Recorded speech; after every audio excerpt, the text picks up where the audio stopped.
વડોદરા લોકસભા બેઠકના ભાજપના ઉમેદવાર ડોક્ટર હેમાંગ જોશીને 5.82 લાખની લીડ મળી છે।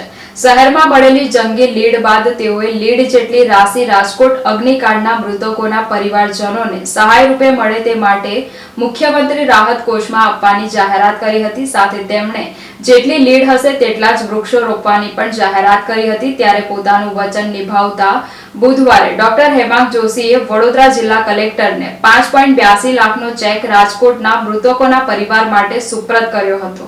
વડોદરા શહેરમાં લોકસભા બેઠક પરથી જંગી મતોથી વિજેતા થયેલા ભાજપના યુવા સાંસદ ડોક્ટર હેમાંગ જોશી નવીન કલેક્ટર કચેરી ખાતે રાજકોટમાં જે ઘટના બની હતી, ગતરોજ જાહેર કરેલા સંકલ્પ મુજબ રૂપિયા 5.82 લાખનો ચેક મુખ્યમંત્રી રાહત ફંડમાં જમા કરાવવા માટે આવ્યા હતા। સાથે કલેક્ટર કચેરી ખાતે કલેક્ટરને ચેક અર્પણ કરવામાં આવ્યું હતું, જેમાં વધુ માહિતી સાંસદ હેમાંગ જોશી દ્વારા મીડિયા સમક્ષ આપવામાં આવી હતી। જે પ્રકારે વડોદરાની જનતાએ આટલી મોટી સંખ્યામાં જે અમને આશીર્વાદ આપ્યા છે અને અમારા માનનીય મુખ્યમંત્રીશ્રી અને પ્રદેશ અધ્યક્ષશ્રી દ્વારા રાજકોટની જે દુર્ઘટના છે એને એક સંવેદના વ્યક્ત કરી અને અમારા વિજયને ખૂબ જ સાદગીપૂર્ણ રીતે ઉજવવાનું અમને સૂચન કરવામાં આવ્યું હતું। તેની અંદર કાર્યકર્તાઓએ ખૂબ જ સંયમિત રહી અને એ બાબતે એમણે પગલાં લીધા છે।